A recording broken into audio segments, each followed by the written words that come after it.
അതെ, ഇപ്പോൾ social media എടുത്ത് പരിശോധിച്ചാലും അല്ലെങ്കിൽ ഇപ്പോൾ മീഡിയ ചാനൽ വാർത്തകൾ എടുത്ത് നോക്കിയാലും ഇപ്പോൾ അടുത്ത കാലത്തായിട്ട് വ്യാപകമായിട്ട് കേട്ടുകൊണ്ടിരിക്കുന്ന ഒന്നാണ് മതരാഷ്ട്രവാദം എന്ന് പറയുന്നത്. അത് പ്രത്യേകിച്ച് ഇസ്ലാമിനെ ചാരിക്കൊണ്ടാണ് ഈ മതരാഷ്ട്രവാദ വിവാദം ഉണ്ടായിക്കൊണ്ടിരിക്കുന്നത്. അതിൽ ലിബറലിസ്റ്റുകളുണ്ട്, അതുപോലെ തന്നെ കമ്മ്യൂണിസ്റ്റുകളുണ്ട്, അതുപോലെ തന്നെ സ്വതന്ത്ര ചിന്തകരും യുക്തിവാദികളൊക്കെ ഉണ്ട്, യാഥാസ്ഥിക ചിന്താഗതിക്കാരുമുണ്ട് ഒരു പരിധിവരെ. എന്താണ് യഥാർത്ഥത്തിൽ മതരാഷ്ട്രവാദം? ഇസ്ലാമിൽ അങ്ങനെ ഒരു മതരാഷ്ട്രവാദം എന്ന് പറയുന്ന ആശയമുണ്ടോ?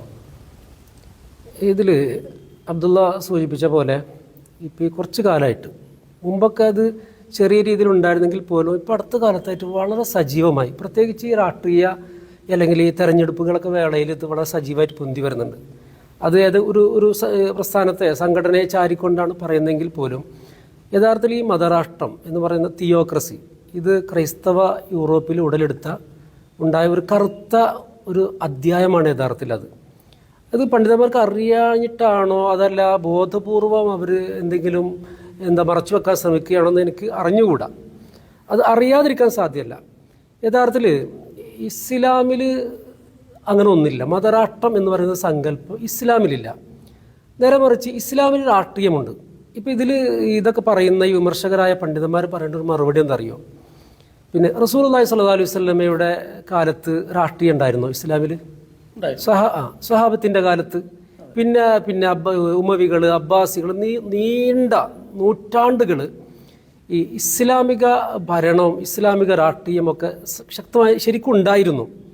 അപ്പോൾ അങ്ങനെ വരുമ്പോൾ ഈ അവർ പ്രതിനിധാനം ചെയ്ത ഇസ്ലാമിൽ ആ രാഷ്ട്രീയം അത് മതരാഷ്ട്രമാണോ? അല്ലേ? അത് മതരാഷ്ട്രമല്ലെങ്കിൽ ഇപ്പോൾ പറയുന്ന ഈ മതരാഷ്ട്രം അതും തമ്മിൽ എന്താണ് വ്യത്യാസം? അതിനെ വിളിക്കാമല്ലോ മതരാഷ്ട്രം എന്ന് വിളിക്കാമല്ലോ. അല്ലെങ്കിൽ പിന്നെ അതും ഇതും തമ്മിലുള്ള എവിടെയാണ് വ്യത്യാസം വരുന്നത് പറയണം. അപ്പോൾ പ്രധാനമായിട്ടും പിന്നെ ഇന്ത്യയിലെ അല്ലെ ലോകത്തിലെ തന്നെ ഒരു നവജാഗരണ മുന്നേറ്റം നടത്തിയ സയ്യിദ് അബുൽ അല മൗദൂദി, അദ്ദേഹത്തിൻ്റെ ഗ്രന്ഥങ്ങളൊക്കെ ഉയർത്തിപ്പിടിച്ചിട്ടാണ് ഇങ്ങനെ പ്രധാനമായും ഇവർ ഉന്നയിക്കുന്നത്. അദ്ദേഹം എവിടെയെങ്കിലും ഈ മതരാഷ്ട്രവാദം എന്നുള്ള ഒരു സങ്കല്പം മുന്നോട്ട് വെച്ചതായിട്ട് എനിക്കറിയില്ല. പക്ഷെ അദ്ദേഹം ഇസ്ലാമിൻ്റെ രാഷ്ട്രീയത്തെക്കുറിച്ച് പറഞ്ഞിട്ടുണ്ട്. അപ്പോൾ ഇസ്ലാമിൻ്റെ രാഷ്ട്രീയത്തെ പ്രവാചകൻ കാണിച്ചു തന്നു, സല്ലല്ലാഹു അലൈഹി വസല്ലം, സ്വഹാബികൾ കാണിച്ചു തന്നു. അതിനെ നിങ്ങൾ പിന്നെ മതരാഷ്ട്രം എന്ന് പറയാൻ നിങ്ങൾക്ക് ധൈര്യമില്ല. അതേ സ്ഥാനത്ത് ചില ആളുകൾ മതരാഷ്ട്രം പറയുന്നുണ്ട്. എന്താണ് അതിൽ വ്യത്യാസമാകുന്നത് ഇവരാണ് യഥാർത്ഥത്തിൽ പറയേണ്ടത്. അപ്പോൾ ഇസ്ലാം മുന്നോട്ട് വെക്കുന്നത് യഥാർത്ഥത്തിൽ ഒരു ക്ഷേമരാഷ്ട്രമാണ്.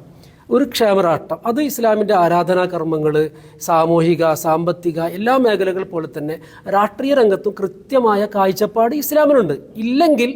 അതില്ലെങ്കിൽ ഇസ്ലാം സമ്പൂർണ്ണമല്ല എന്ന് പറയേണ്ടി വരും. ഇസ്ലാം സമ്പൂർണ്ണവും സമഗ്രവുമായ ഒരു ജീവിത ദർശനമാണെന്നൊക്കെ നമ്മൾ പറയുന്നുണ്ടല്ലോ.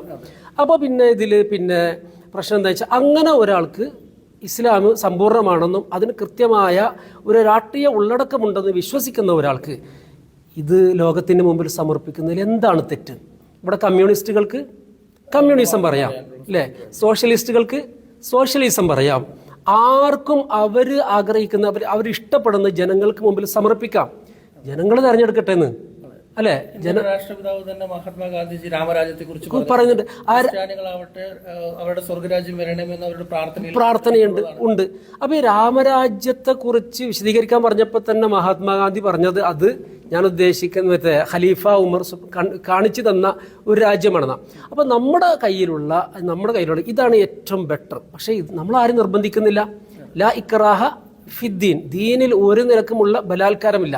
പക്ഷേ എൻ്റെ കയ്യിലുള്ളത് അത് നല്ലതല്ല എന്ന് എനിക്ക് പറയാതിരിക്കാൻ കഴിയില്ല. ഞാൻ നിങ്ങളാരും നിർബന്ധിക്കുന്നില്ല, നിങ്ങളിത് നിർബന്ധമായി സ്വീകരിക്കണമെന്ന് പറയുന്നില്ല. പക്ഷേ ഇതാണ് ഏറ്റവും നല്ല ഒരു രാഷ്ട്രീയ സംവിധാനമെന്ന് ഉറച്ചു വിശ്വസിക്കാൻ എനിക്ക് സ്വാതന്ത്ര്യമുണ്ട്. അത് നമ്മൾ പറയുന്നു.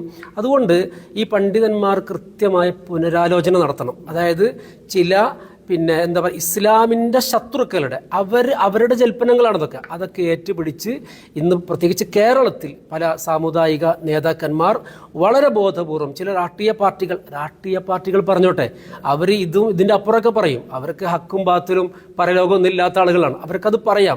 അവർക്ക് കേവല രാഷ്ട്രീയ താല്പര്യത്തിന് വേണ്ടി എന്തും പറയാം.